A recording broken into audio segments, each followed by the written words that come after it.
श्रीरामकृष्ण शिवमामरुति प्रभृति रूपा आलोकमात्र परिखण्डित भक्तपाप सर्वेश सर्वजन रक्षण सत्कलाप श्री साईनाथ मीडे तव सुप्रभातम्।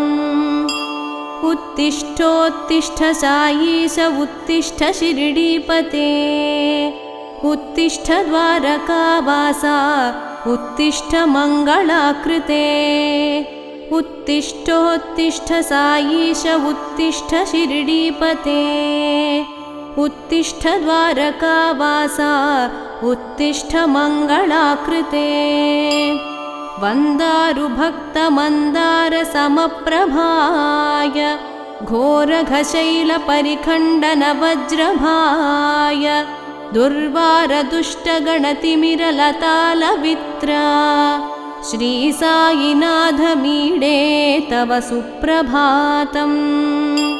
श्रितलोकरोगज्वरतापविदारणाय साधुस्वरूप सकलेष्ट विभूतिदाय श्री साईनाथ मीडे तव सुप्रभातम्। कामादिशत्रुषड्वर्ग विवर्जिताय मायान्धलोक भवबन्ध विनाशकाय तापत्रयादिभयभञ्जन पापनाङ्घ्रे श्री साईनाथ मीडे तव सुप्रभातम्।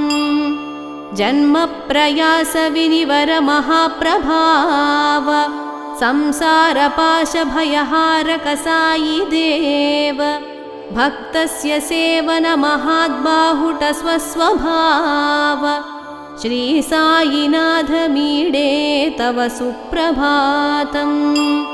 आपन्नलोक संरक्षण सुदीक्षिताय वैराग्य राज्य वैभोग्य सुप्रदर्शकाय सर्वज्ञ सर्वत्रैकालिक विषयज्ञाय श्री साईनाथ मीडे तव सुप्रभातम्। ऐश्वर्यदय अनुदैनिक भिक्षुकाय वैराग्य भोगजित मन्मथ सुन्दराय रागादिद्वेष परिवर्जित मल्लराय श्री साईनाथ मीडे तव सुप्रभातम्।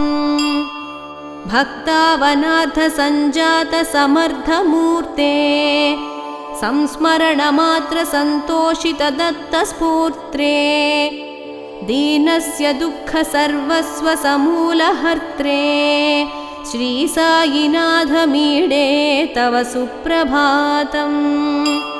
आद्यन्तरहित मम्लानित मधुर चरितम् आपात परम ब्रह्माभमानन्द भरितम् अतिलोकयोग निर्वहण महाप्रभावम् श्री साईनाथ मीडे तव सुप्रभातम्।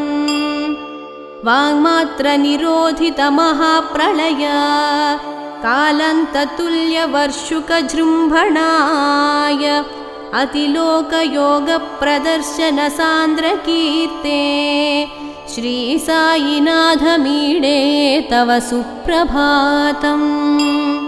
अवाग्निपतित कुम्भार कुमारात्रात्रे जीववसान मरुप्रान्त सञ्जेववाप्ते बहुकाल पूर्व सुदूर विषयज्ञात्रे श्री साईनाथ मीडे तव सुप्रभातम्।